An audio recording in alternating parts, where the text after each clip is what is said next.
उरणमध्ये हत्या झालेल्या यशश्री शिंदे या 20 वर्षांच्या तरुणीच्या मारेकऱ्यांना पकडण्यासाठी वेगाने हालचाली सुरू झाल्या आहेत। नवी मुंबई पोलिसांची तब्बल 7 पथकं या प्रकरणाचा तपास करतायत, पण संशयित आरोपी दाऊद शेख अजूनही पोलिसांच्या हाती लागलेला नाही। यशस्वीचा मृतदेह हा शनिवारी उरण रेल्वे स्थानकानजीक अतिशय वाईट अवस्थेत सापडला होता। तिची निर्घृणपणे हत्या करण्यात आल्याचं पोलीस तपासात आढळून आलं होतं। त्यामुळे आरोपीवर कठोर कारवाई व्हावी यासाठी स्थानिक नागरिकांमधला रोष वाढू लागलाय। शरद पवारांच्या राष्ट्रवादी काँग्रेसच्या कार्यकर्त्यांनी त्यासाठी ठाणे जिल्हाधिकारी कार्यालयावर आंदोलन केलं। विधान परिषदेतील विरोधी पक्षनेते अंबादास दानवे आणि किशोरी पेडणेकर यांनी नवी मुंबई पोलीस आयुक्तांची आज भेट घेतली, तर भाजप नेते किरीट सोमय्या यांनी पीडित कुटुंबाची भेट घेतली।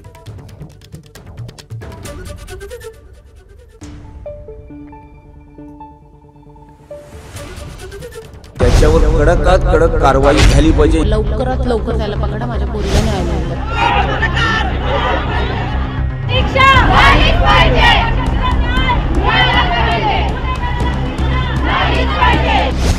उरणमध्ये हत्या झालेल्या यशश्री शिंदेच्या मारेकऱ्यांना पकडण्यासाठी आता वेगाने हालचाली सुरू झाल्या आहेत। पोलिसांच्या कार्यक्षमतेवर प्रश्नचिन्ह निर्माण करत कालच पोलीस स्थानकावर इथल्या नागरिकांनी आक्रोश मोर्चा काढला।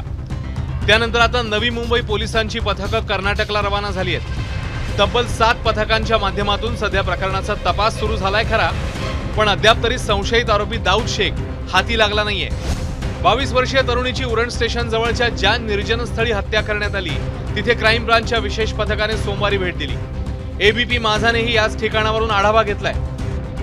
नवी मुंबईहून हाकेच्या अंतरावर असलेल्या उरण परिसरात 25 जुलैच्या दिवशी एक मुलगी बेपत्ता झाल्याची तक्रार पोलिसात नोंदवण्यात आली आणि 26 जुलैच्या रात्री म्हणजे 27 तारखेला त्या मुलीचा मृतदेह उरण स्टेशनच्या जवळ याच परिसरात पोलिसांना अत्यंत छिन्नविछिन्न अवस्थेत आढळून आला। या प्रकरणाला राजकीय रंग सुद्धा प्राप्त झालाय, कारण की हे प्रकरण लव जिहादशी संबंधित असल्याचा आरोप करत आता विविध राजकीय पक्षांनी सुद्धा यात उडी घेतली आहे। त्यामुळे या प्रकरणाचा आता लवकरात लवकर तपास करण्याचं आव्हान पोलिसांपुढे आहे। कोण आहे दाऊद शेख? दाऊद शेख मूळचा राहणारा बंगळुरू मधला आहे। 2018 मध्ये दाऊद शेखने पीडितेसोबत ओळख वाढवली। अल्पवयीन असताना पीडितेचं शोषण केल्याचं प्रकरण समोर आलेलं। दाऊदवर पॉक्सो अंतर्गत गुन्हाही दाखल आहे। पॉक्सोच्या गुन्ह्याप्रकरणी दाऊद शेख 2019 पासून तुरुंगात होता। काहीच दिवसांपूर्वी जेलमधून त्याची सुटका झाली। तुरुंगातून बाहेर पडल्यावर पीडितेसोबत पुन्हा दाऊदचा संपर्क आला। पीडितेचं अपहरण करून तिची हत्या केल्याचा दाऊदवर संशय आहे। यशश्री ही अतिशय गुणी आणि मनमिळाऊ मुलगी। आयटीचं शिक्षण पूर्ण केल्यावर कॉल सेंटरमध्ये कामाला होती, मात्र दाऊद शेख तिला सतत त्रास देत होता।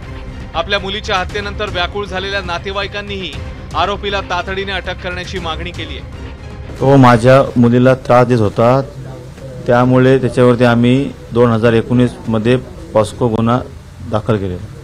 सर्वांची हसून केली नसायची, पण असं तिच्यासोबत झालं हे सर्वांना खूप वाईट वाटतं आम्हाला आणि तिला लवकरात लवकर न्याय मिळावा ही भारत सरकारला, महाराष्ट्र सरकारला आमची विनंती आहे। आम्हाला 100% डाऊट असा नाही, 100% दाऊदनीच तिला मारलेली आहे हे आम्ही छातीठोकपणे सांगू शकतो आणि त्याच्यावर कडकात कडक कारवाई झाली पाहिजे हे आपल्या माध्यमातून मी तुम्हाला सांगतो। ज्या प्रकारे त्याने तिचे तुकडे केलेत ना, त्याचेही तसेच तुकडे करा। लवकरात लवकर त्याला पकडा, माझ्या पोरीला न्याय मिळू द्या बस।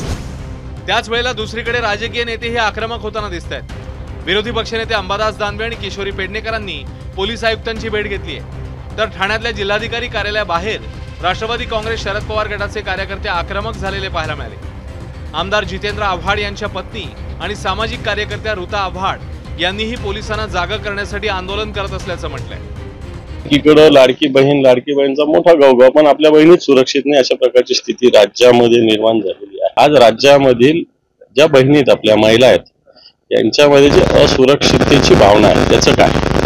कारण सरकार कायदा आणि सुव्यवस्थेच्या बाबतीत सरकार जागरूक नाही, स्पष्ट होत आहे। महाराष्ट्रामध्ये सातत्यानं कायदा सुव्यवस्थेचे प्रश्न सातत्यानं आहे। उरणची घटना ही भयावह आहे।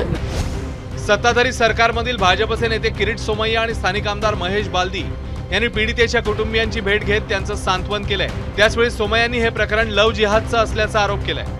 जो कोणी गुन्हेगार आरोपी आणि त्यांचे सहकारी असेल त्यांना अटक करून त्यांच्यावर एट्रोसिटी ऍक्ट पण लागणार. फास्ट ट्रॅक कोर्टमध्ये अंतिम सजा शिक्षा होईपर्यंत तो जेलचा बाहेर जाऊ शकणार नाही, याची काळजी आम्ही घेणार. आरोपी आयडेंटिफाय झालाय, आरोपीला शोधण्याकरता टीम गेलेली आहेत आणि लवकरच आरोपीच्या मुसक्या आवळल्या जातील असं पोलिसांनी सांगितलंय. जी माहिती पोलीस देत आहेत त्याच्याप्रमाणे पोलिसांना यश मिळेल अशी आशा त्यांना आहे.